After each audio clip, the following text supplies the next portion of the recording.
वो कहानी सुनी आपने? एक आदमी के पास एक ऐसी मुर्गी थी जो रोज सोने का अंडा देती थी, और एक दिन उस व्यक्ति को लगा कि यार इस मुर्गी के पेट में सारे सोने के अंडे, क्यों ना एक ही बार में सारा निकाल लें। फिर उसको मार दिया, ना मुर्गी मिली ना अंडा मिला। ये कहानी काल्पनिक हो सकती है, लेकिन इस कहानी की तरह कहानी है कच्चा बादाम के सिंगर भुवन की। वही भुवन, कच्चा बादाम।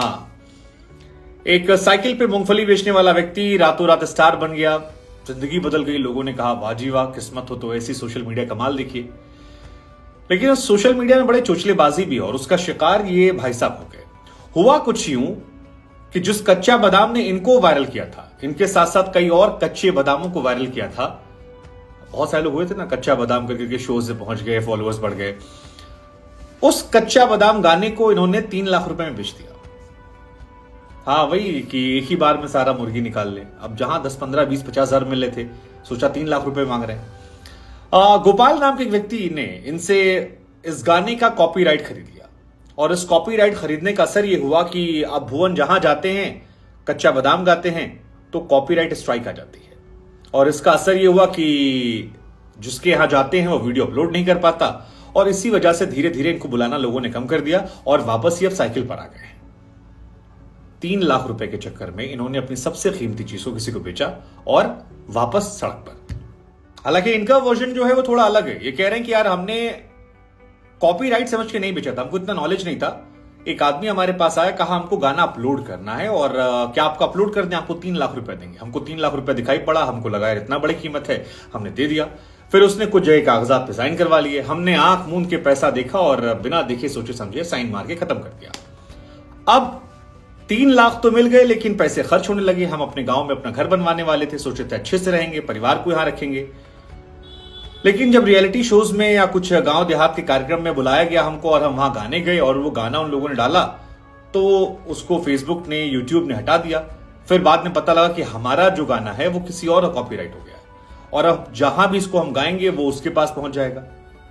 अब ये इनकी थ्योरी, और कह रहे हैं इसके चलते इतने परेशान है कि समझ नहीं आ रहा। उधर पुलिस प्रशासन तक कंप्लेन करती उन्होंने। अब ये लोगों से मदद मांग रहे हैं, कोई हमको बचा लो भाई। अब मतलब अब करे क्या? हमारा कच्चा बादाम जो है वो किसी और को फल फूस के पैसे दे रहा है। हमको बार बार वो मुर्गी वाली कहावत याद आई, और एक बात और समझ में आई कि कोई व्यक्ति अगर आपको पैसा दे रहा है मुफ्त में, खास तौर पर, तो आप ये समझ लीजिए कि जितना आपको दे रहा है उससे ज्यादा वो बना रहा है। ये लॉटरी, ये थ्योरी, जितनी चीजें आती है ना, ये सब इसी मोह माया की होती हैं कि आपको इतना सब पकड़ा के चाशनी, और सब आपसे वसूल लेते हैं। और इसका शिकार रोज लोग होते हैं, लेकिन थोड़े से लालच के लिए कच्चा बादाम। अगर आप नहीं जानते तो आपको याद दिला दें कि साल 2021 के नवंबर के आसपास ये गाना बहुत वायरल हुआ था, और चूड़ी, पुराने सामान खरीदने के लिए वहां की एक लोकधुन का इस्तेमाल करके ये गाते थे। इनसे पूछा ये गाना वायरल कैसे हुआ, तो उन्होंने कहा कि देखिए जी, हमको पता नहीं था। एक आदमी हमारे पास आया, कहा गुरु तुम गाते बहुत बढ़िया हो, क्या रिकॉर्ड कर ले फोन पे? उन्होंने कहा कर लीजिए भैया। नाम भी नहीं पूछा, पता भी नहीं पूछा, और नजमू रिचैट करके शायद कोई सिंगर है और कोरियोग्राफर है, म्यूजिशियन है, उन्होंने इसको रिकॉर्ड कर लिया। उसके बाद इसमें थोड़ा रिमिक्स किया, एडिट किया, और फिर इंस्टाग्राम रील पर उन्होंने डाल दिया। अब इंस्टाग्राम रील पर गया तो फिर वहां तो कच्चा बादाम ही बीच में चला है। मतलब बहुत सारे कच्चा बादाम वहां पर आ गए थे, और एक टाइम तो ऐसा आता कान से खून निकलने लगा था कि यार अब इतना कच्चा बादाम कैसे सुनेंगे। फिर इनकी जिंदगी बदल गई। जिसने रिमिक्स किया था उसको भी शायद बहुत फायदा नहीं हुआ होगा, लेकिन इनको बड़ा फायदा हुआ। इसके बाद इनका एक ओरिजिनल वर्जन आया, और बहुत सारे शोज मिलने लगे, कई जगह पर जाने लगे, कई बड़े चैनलों में बुलाया गया, और इंडिया टुडे में ही इन्होंने ये बात बताई थी कि कैसे इनका गाने की रिकॉर्डिंग हुई थी। लेकिन अब ये दर दर की ठोकर खा रहे हैं, और कह रहे हैं कि वापस साइकिल लेकर हम निकले हैं मूंगफली बेचने और वो चूड़ी उड़ी खरीदने की, कोई हमको बचा लो।